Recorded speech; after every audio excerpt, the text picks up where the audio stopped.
weather last week, so we just had him on for one segment. He's with us for the balance of this hour. He's Dr. John Coleman. He is an author, of course, constitutional lawyer. And he is with us today because he's written some very interesting books on the Tavistock-Institute on human relations. From my research, you talk about trailblazers in mind control, propaganda, brainwashing, with Edward Bernays and others right up at that level. It's the Tavistock-Institute. Also, drug war against America, about how the big banks and CIA are shipping in a lot of the narcotics to destabilize the country. Now they just admit that. He wrote this years ago. They come right out on Fox and CNN and say, yeah, we grow the opium, because if we don't, Al-Qaeda will get it and make money. And, of course, he wrote The Committee of 300, getting into kind of the Anglo-American black nobility of Italy as well, that structure of behind-the-scenes imperial corporate government. And a lot of the work I see on Bilderberg that others have written about is mirrored previously by our guest, Dr. John Coleman's research. So he is with us. I know we have loaded phone lines, and I'll try to get to some of your calls towards the end, or we may not, actually, because I don't know if we have time. In fact, unfortunately, if those callers just call back tomorrow, I'll be able to put them to the head of the line. I apologize to everybody else that's holding. I'm looking at the clock, and I just don't think we'll have time. But we'll be taking your calls again, as I said, tomorrow, so I apologize to those. But this information is all so important. But first, just some quick answers from his perspective with Dr. John Coleman. John, specifically, from all I see, there's a quickening happening, an acceleration. The controllers are moving on every front. If you, say, had 5 minutes on national television, reaching millions of people, and you are reaching millions here, to have a quick synopsis of the peril the planet's in, the position the globalists are in, and what we can do to stop what's happening, what would you say? I think that the best way to look at this is to take it from the point of view of country by country. The United States, we know, is in the hands of socialism, which was always the goal ever since the days of Franklin D. Roosevelt. And they used many contrived situations to get as far as they have. For instance, the sinking of the Lusitania to get America into World War I, and the other contrived situation, the Gulf of Tonkin, to get us into World War II, and the turning over of China to the communists, ousting of Japan from the mainland. All these things, and now the United States, we definitely have a socialist government. I don't think anybody would doubt that.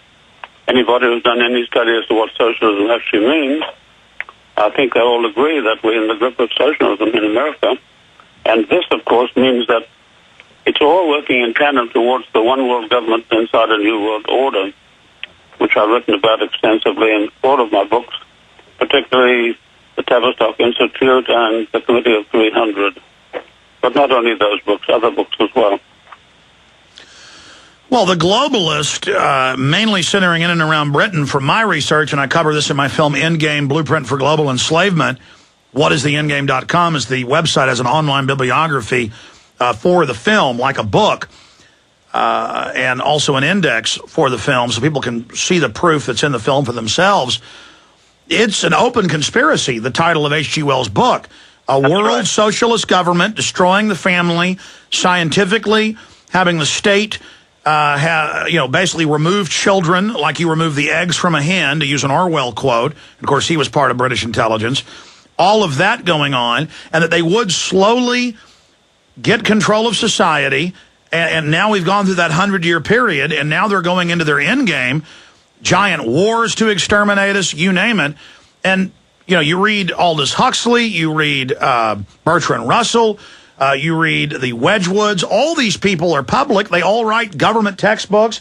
I've got John P. Holdren's textbook, The White House Science Czar. He says a planetary regime. We're going to put chemicals in the water to sterilize you. I mean, this is really an open conspiracy, but they know the general public is not reading what these elites have said and done. So I think, speak to that, and then the Tavistock-Institute, your research into it being a key node in the actual command and control system. Well, of course, and one of the people I mentioned in my book, Tavistock-Institute, is Edward Bernays.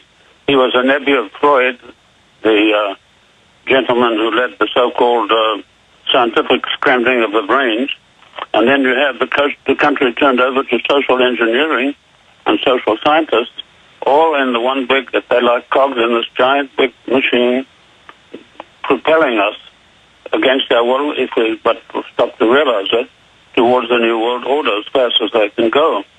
And you take all the wars that have ever been fought, what has been the origin? Economic. All wars are economic in origin, and of course the idea was to destroy the wealth of the nations and put it all in the hands of the Committee of 300.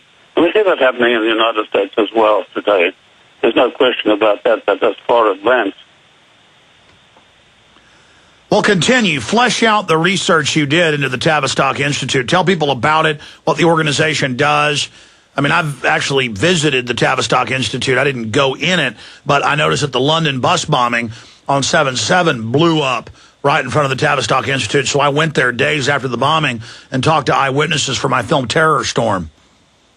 Well, the Tavistock-Institute was unknown to the people of the United States, and I don't like to toot my own horn, but I think the existence was first exposed in my 1969 monograph, the Tavistock-Institute of Human Relations, Britain's Control of the United States. I think up to that time, Tavistock had very successfully retained its secretive role in shaping the affairs of the United States, its government, and its people, since its very early beginning in London in 1913. And they set up shop at a place called Wellington House. And that originally was set up in order to coerce the British public into the First World War, and then the American public that had no wish to be in this war whatsoever. And the project was given by the British government to the Harmsworth brothers, Lord Rothermere and Lord Northcliffe, and their mandate was to produce an organization capable of manipulating public opinion and directing that manufactured opinion down the desired pathway to support for a declaration of war by Great Britain against Germany. Funding was provided by the British royal family and later by the Rothschilds, to whom Lord Northcliffe was related through marriage. Arnold Toynbee was later selected as Director of Future Studies at the Royal Institute of International Affairs. Two Americans, Walter Lippmann and Edward Bernays, were appointed to handle the manipulation of Britain and the British and the American public opinion in preparation for entry of the United States into World War I, and to brief and direct President Woodrow Wilson, while Toynbee concentrated on changing British public opinion. And you know, everything boils down to what the public perception of something is. And if you have a population that's 80% opposed to your objective, being the government, then the first battle has to be won by changing that public opinion to that which you wanted. And that's why they set up this very scientific organization. And then they had a big upset in 1930 because the two brothers, Northcliffe and Harmsworth, didn't see eye to eye. And Lord Rothermere broke away from Wellington House and in World War II actually became an ardent supporter of Adolf Hitler. And he vehemently opposed the war with Germany. And after one such visit to Hitler, Lord Rothermere returned to London and denounced those clamoring for war with Hitler as supporters of the Bolsheviks, which just goes to show how easily, really, public opinion can be swayed and molded and formed. And the Harmsworth brothers then came into a lot of money, and they began publishing a weekly newspaper called Answers to Correspondence, in which questions were sent in and were answered. By 1994, the brothers were able to produce and purchase the Evening News, which began copying American formats. As a result of that, the Daily Mail was first published in London as an 8-page newspaper, which cost a half a penny in those days. The slogans sold the paper. That's how smart these people had become. They knew that slogans would sell the paper. And they knew that they could do this by catering to a new reading public. Well, isn't their maxim or credo that perception is reality? That's what they say. That's exactly what they say. But they have to have these enormous mind-bending, mind-control organizations to change the public perception. It's no good having the reality of people totally opposed to a war unless you can change that. That's your first battle in any war. And we were lied to 8 years ago about Iraq. They're repeating the exact same propaganda about secret missiles, secret nukes. Al-Qaeda is in Iran, even though Iran's Shiite, even though the U.S. government has 4 Al-Qaeda groups publicly attacking Iran.